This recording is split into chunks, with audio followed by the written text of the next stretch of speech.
afternoon, everyone. At the outset, I would like to thank the organizers for having me here in this symposium. It's always a tough task to follow Dr. Carol. At the same time, it's a matter of pride to be sharing your times with her, and she's my mentor. And in the next few minutes, I'll share with you some of our experience with treating retinoblastoma kids at Chennai. So, I have no financial interest to declare.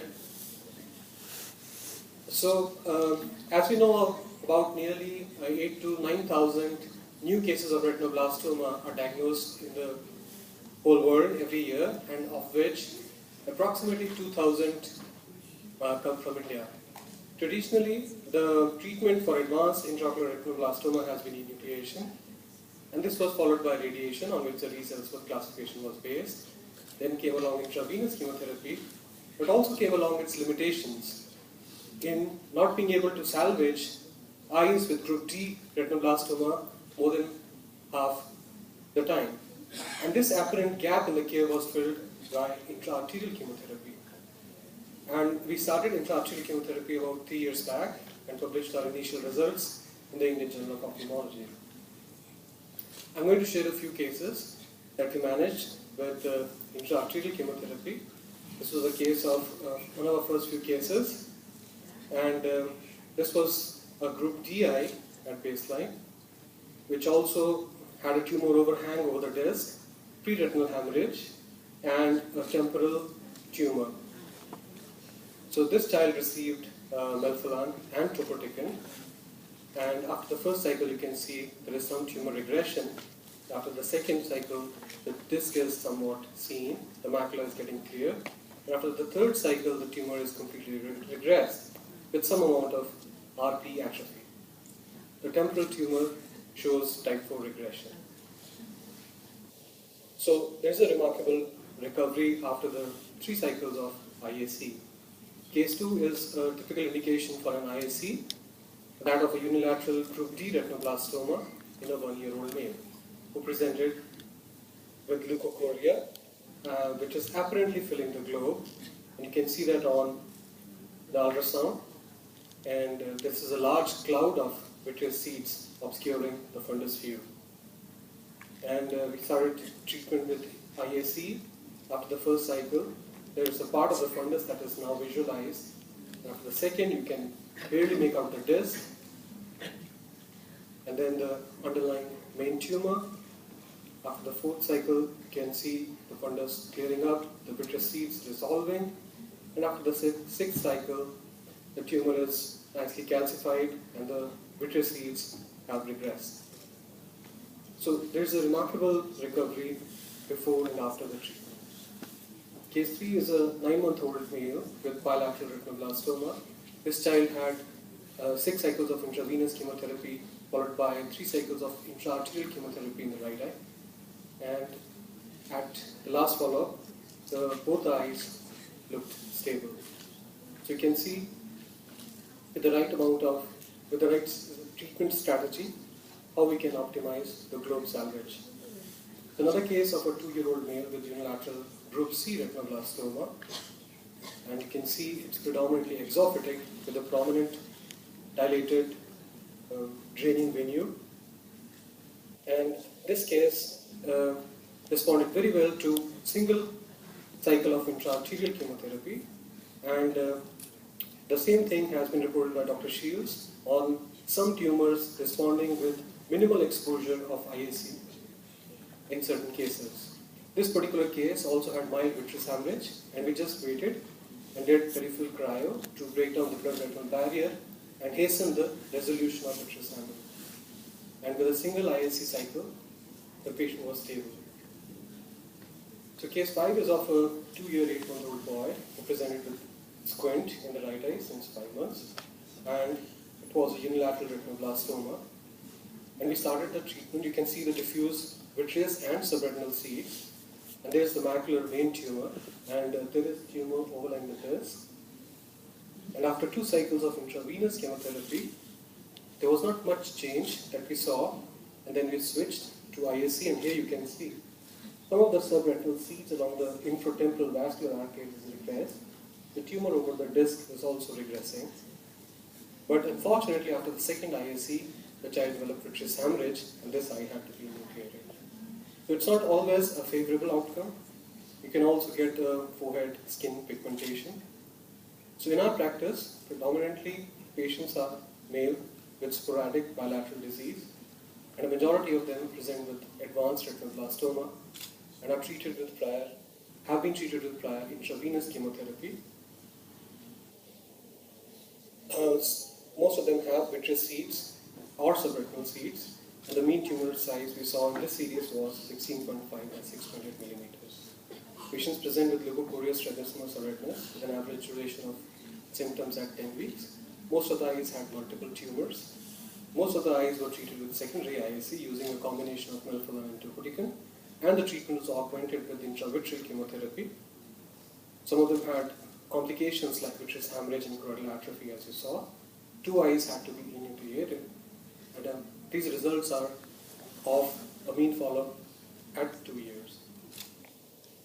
So the IAC outcomes, we have a main complete tumor regression in 80% of eyes, subretinal seed control 75%, vitreous seed control 70%, and then mean globe salvage rate of 80% at average 3.8 cycles of IAC. Patients had systemic complications like relative cytopenia and transient ophthalmic artery narrowing during the procedure. Other complications included sclerosed retinal vessels, branch retinal vein occlusion, choroidal atrophy, vitreous hemorrhage, and skin pigmentation in one eye each. So, as we know, the success of primary IAC is much higher than that of secondary IAC, but in our series, most of the eyes had secondary IAC. Nevertheless, we had a success of globe salvaging in 80% eyes. Intravitreal chemotherapy is an important adjuvant in management of these eyes, and however, the complications should also be borne in mind. So to conclude, employing optimal treatment strategies can enhance globe salvage rates in such patients. Thank you so much. Very kind. So any comments or questions?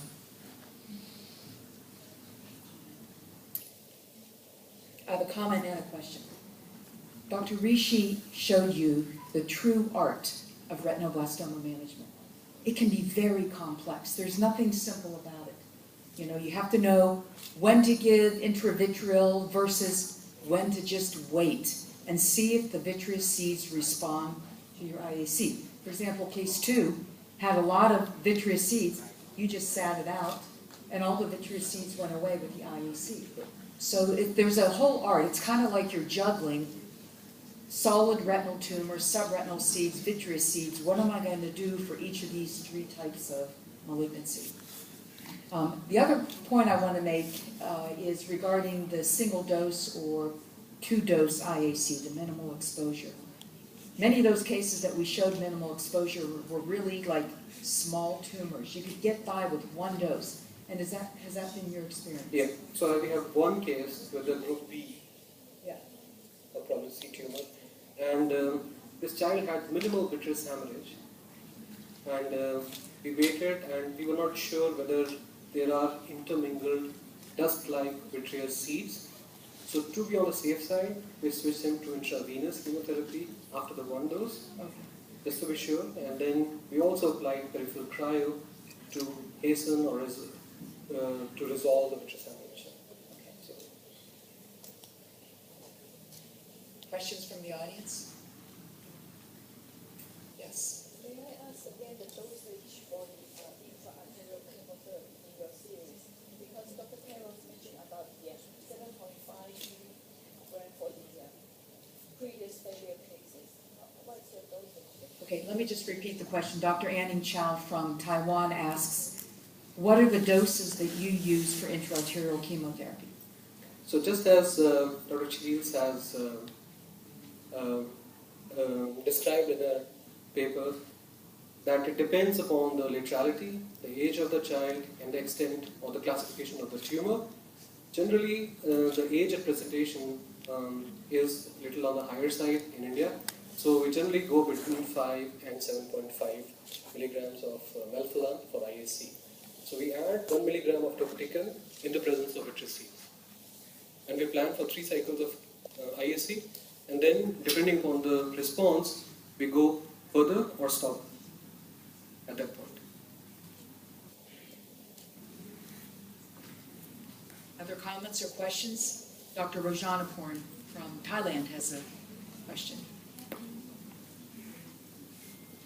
Yes, I saw one case of yours that the tumor obscuring the view of the optic nerve.